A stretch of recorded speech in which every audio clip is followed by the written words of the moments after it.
viewers, today I will deal with another aspect of sedimentology, which we call sediment granulometry. That means what are the characters of the sedimentary grains and how they are represented. The outline of the talk is given here. We'll talk about the sediment grain properties, the size distribution of the grains, grain size scale and the parameters which are used to define grain, then application of the grain size data, then what is the shape of the grain, types of signification sorting, the statistical methods like cumulative probability, different parameters, statistical parameters, roundness and sphericity, and finally I will give a summary of the talk. Sediment grain properties. This involves identification. That means identified what mineral it is, whether it is a quartz or a feldspar or it is mica or iron mineral, the identification. Measurement, you have to make the measurements, whether they are long or tall or small or big or round, etc. And interpretation of different type of sedimentation. This also finally involves statistical treatment of the granulometric data. That means statistically we will treat the data of grain size, grain shape, and all other and the properties like roundness, sphericity, all these things will be treated statistically. How the grains are distributed? Grain distribution can be quantitative. If you want to make it a quantitative expression by weight of the constituent grain size, these can be expressed either in the form of the grain diameter or by volume. They can be either very coarse, they could be medium, or they could be fine. Woodin and Wentworth, they are the two sedimentologists who proposed a grain size scale in which they gave equal significance to the size ratio in all grain types. They thought that each successive grain size is half as large as the previous size. That means 1/4 to 1/3, 1/2, the second to 1/2 to 1 to 2 or 3 and 4 like that, millimeters. On the other hand, there is a scale called phi scale, was given by Crumbin as an arithmetic scale, 1, 2, 3, 4, like that. This phi scale is a logarithmic based modification of the Woodin-Wentworth scale. In this case, the diameter in millimeter is converted to a dimensionless unit called phi, which is minus log 2d. This is a pictorial representation of the Woodin-Wentworth grain scale. You can see here there is on the top is given silt, very fine sand. The nomenclature is silt, very fine sand, medium sand, coarse sand. Then we have a very coarse sand, granules, then smaller pebbles, and then you have finally cobbles, and then finally become boulders. 256 millimeter is considered as the end maximum of the cobbles, and then it becomes boulder. On the other hand, the phi scale is defined as 60, like different mu in mu, 63 mu, 95 mu, 125, 187, 250, 375, etc. About 200 mu, and like that. So you have two types of scales which have been shown here as a comparative chart. How do we measure the grain? Measuring grain size, the choice is the rock dependent. That means what rock it is, whether it is a quartzitic rock or whether it is a scaly rock or the coarse sand or a pebbly sand. Therefore, it will depend on the method, the rock dependent. The unconsolidated sediments, which are done by manually, you just take either by just measurement by vernier calipers, or you use the standard sieve methods, by which you sieving through different size of sieves with different mesh size, and then you can say that different mesh size has got these type, so much quantity uh, is remaining in that particular sieve. On the other hand, silt and clay, which are very fine, they are they are treated by elutrition method. They are called settling tube. There is a big glass tube in which water is filled up to a particular level, and then the sediment is added to that silt and clay, and the entire group unit is shaken, and then it calculates the settling time, the time it takes to settle at the bottom. That is calculated, and then you make the grain size determination. On the other hand, the consolidated sediments you do like hard rocks, you take thin sections, take the microscopy, and then grains are measured by point counters. Now, point counters, there are point counters which are automatic point counters, which are inbuilt in many of the microscopes. Uh, Otherwise, earlier it used to be a very cumbersome process of looking at each grain and then taking the measurements. Now, the grain parameters are there. There are two main parameters, mode and median. Mode represents the highest point or peak of the frequency curve. There could be either unimodal, could be bimodal, or it could be polymodal. Median is the size of midpoint of the grain size distribution. That is, half the grain are coarser and half are finer. They correspond to a point where 50% line intersects the cumulative curve. The grain size barrier, as I told you just now, the mean is the arithmetic average of all particle sizes sampled. The sorting of the grains, which is also called standard deviation, is a measure of variation of grain size. It reflects the impact of post-depositional processes.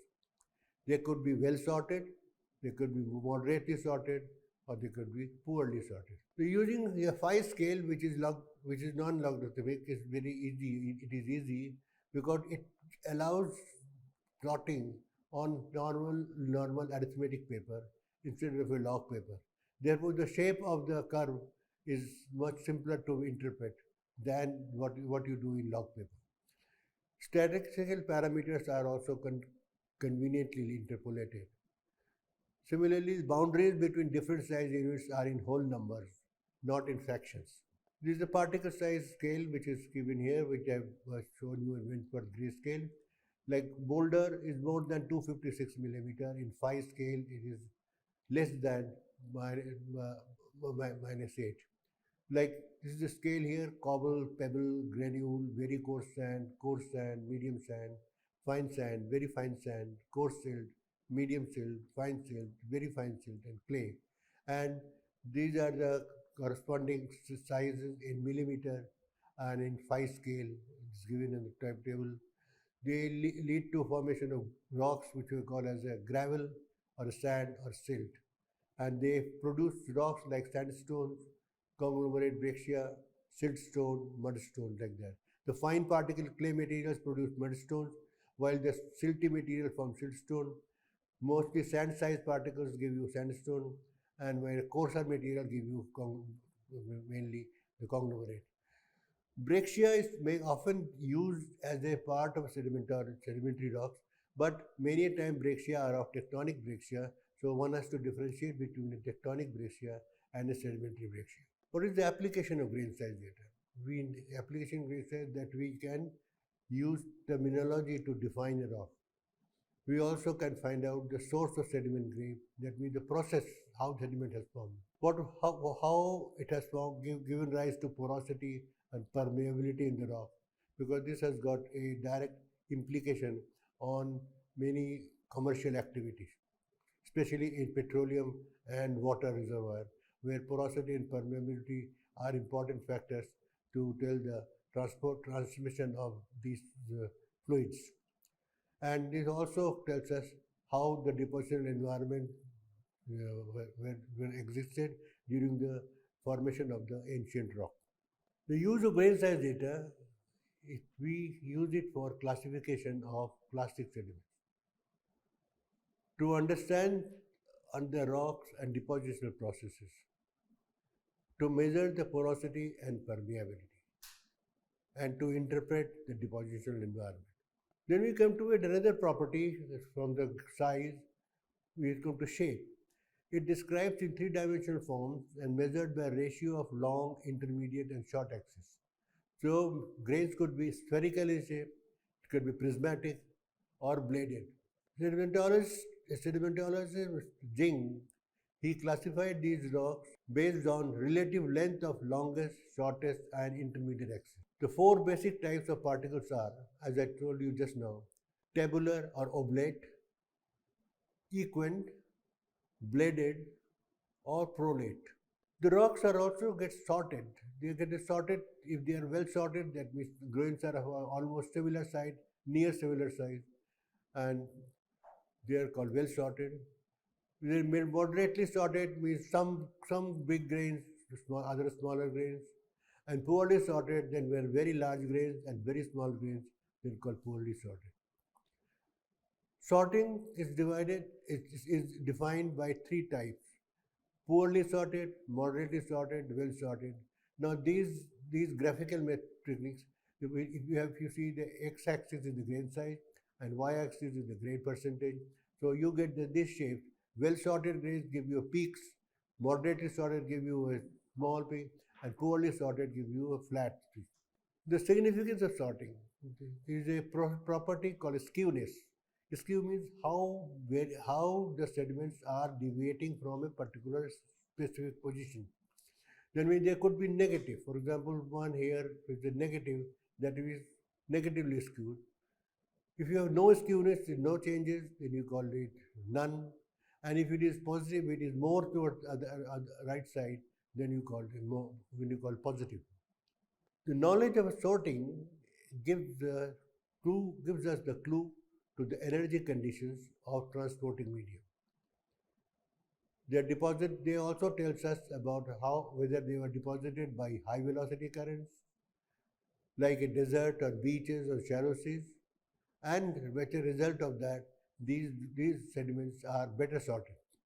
On the other hand, sediments which are formed by storms or mud flows, they produce gravels and fine silt, and they show poor sorting, and we call it poorly sorted. Graphically, this can be shown either in the form of a curve, frequency curve, or by histogram. You can see here the phi scale is given on at the bottom is the phi scale and the frequency on the other side. So you can get a peak like this.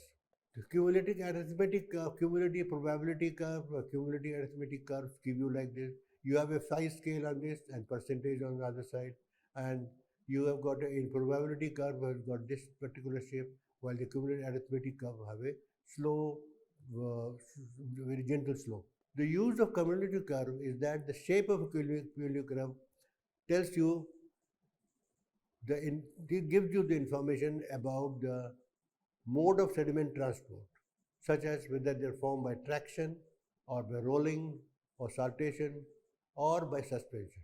And the slope of the curve is a function of sorting. Steeper the slope, better is sorting. Then another characteristic, as I told you just little before, the skewness. The skewness is a measure of the degree of symmetry of the size distribution.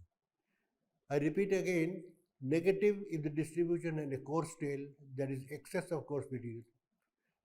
If there is distribution is symmetrical or bell-shaped, we call no skewness. And if it is positive, it is called excess of material. What does it tell? It tells that it reflects the depositional process. For example, beach sand. Beach sands always show negative skewness, since finer sediments like silt and clay are removed by the wave action.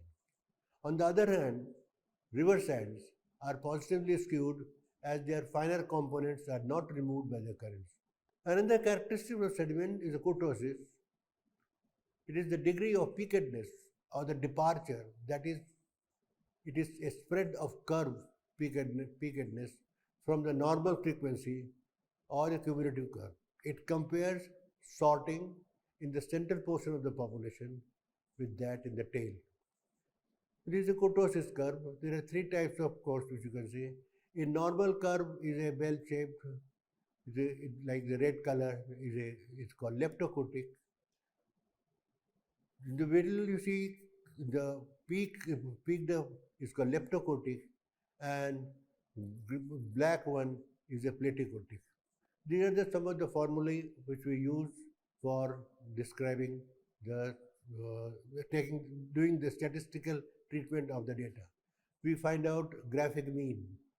Graphic mean is 516 plus 5 to 5 plus 550 plus 584 by 3.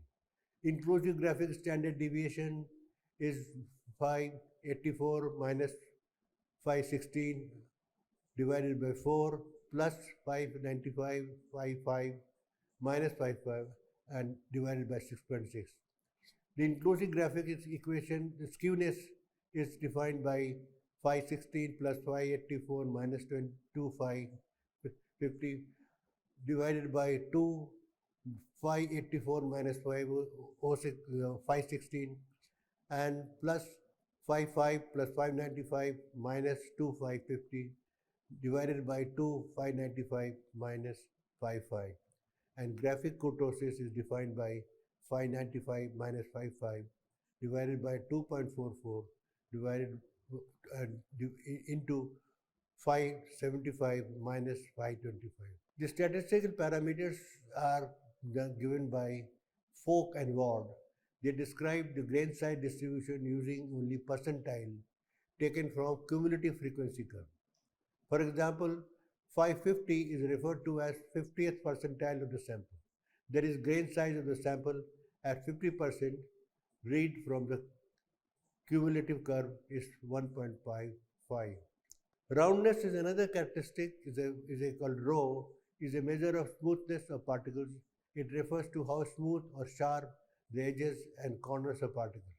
It is expressed as, you can see, the rho is equal to, this is individual radii of grain outline, radius of circle equal to grain size, and number of curvature in the grain outline. There are 6 categories of roundness: very angular, angular, subangular, rounded, sub-rounded, and well-rounded. There is a RL Folks roundness scale, visual scale, where you can the grains roundness can be compared by these, and then you have very angular, angular, sub-rounded, rounded, and very rounded. The next characteristic is Waddell defines sphericity as the ratio of the particles' ratio to the area of a sphere with the same volume. The two-dimensional sphericity can be computed as given here, where D1 is the diameter of the largest inscribed circle and DC is the diameter of the smallest circumscribed circle. There is a comparative scale, roundness and sphericity together. You can see the high sphericity, low sphericity. You have, as you go up, there is a high sphericity. So there a relationship is given here, the roundness and sphericity comparison. To summarize what we discussed today, identification, we have identified, measured and interpret the different types of sedimentary grains. We discussed grain size distribution, which are coarse, medium and fine. We discussed Wooden-Wentworth grain size scale, the 5 scale given by Krummein Wooden-Wentworth grain scale, and the grain size scale and other parameters like mode, median, mean and sorting. We also studied the application and use of grain size data. We discussed grain shape, whether they are spherical, prismatic or bladed. We also said what type of sorting they are, whether they are poorly sorted, moderately sorted or well sorted. We also discussed the significance of sorting. We also discussed the cumulative probability and use of cumulative curves. We discussed various statistical parameters like skewness and kurtosis. We finally spoke about roundness and sphericity.